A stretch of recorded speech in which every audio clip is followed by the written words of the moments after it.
Federal law says that states must develop procedures to release information to the public about deadly cases of abuse and neglect. This includes whether or not there were previous reports of abuse and the services and actions provided by the state. DOHS claims its annual critical incident report does that, and while it does contain some overall data, the answers we have been looking for are not in here. In our Freedom of Information Act requests in the case of 14-year-old Kennedy Miller, we wanted answers to these questions. Did CPS know about Kennedy, and did they make any visits or launch any investigations before her death? We were initially told by Governor Justice that CPS did not know her. Yesterday, he went back on that, saying he was told false information. We've got basically attorneys that are with DHHR, and they screw it up. He then brought on the Cabinet Secretary of the Department of Human Services, Cynthia Persili, who said she believes they are fulfilling federal requirements in disclosing information. That our critical incident report that we provide annually fulfills that federal requirement.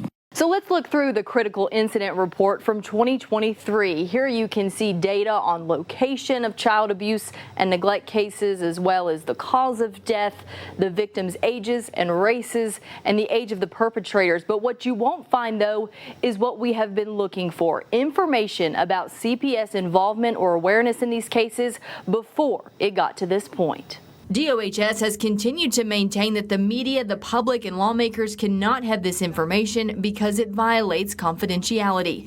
Kelly Caseman, the executive director of the data-driven advocacy organization Think Kids, says that this excuse is unacceptable.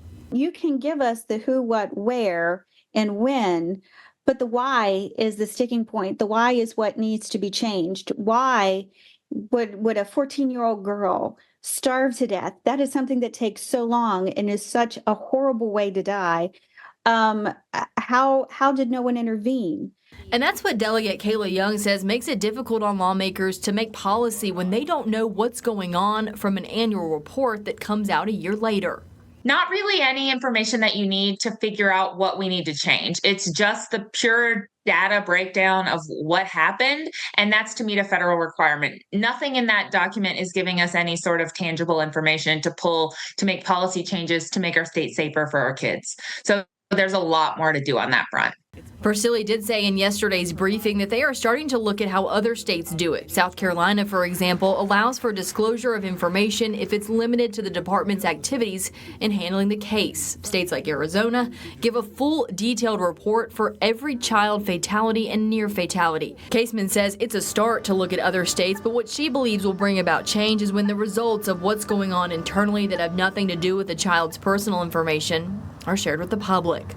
Our state entity that we fund, who are supposed to be working for us, refuses to give this information to us, and almost it at this point almost feels smug that we don't have a right to this information. We have a right to be outraged, and we have a right to say, you know, this is enough.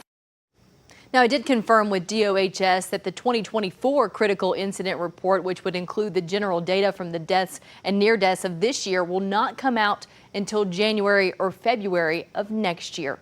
Live in the studio, Anna Saunders, Eyewitness News. Thanks so much for watching. Here's another video from Eyewitness News. Just click right here to subscribe to our channel and make sure you hit that bell notification to get the very latest.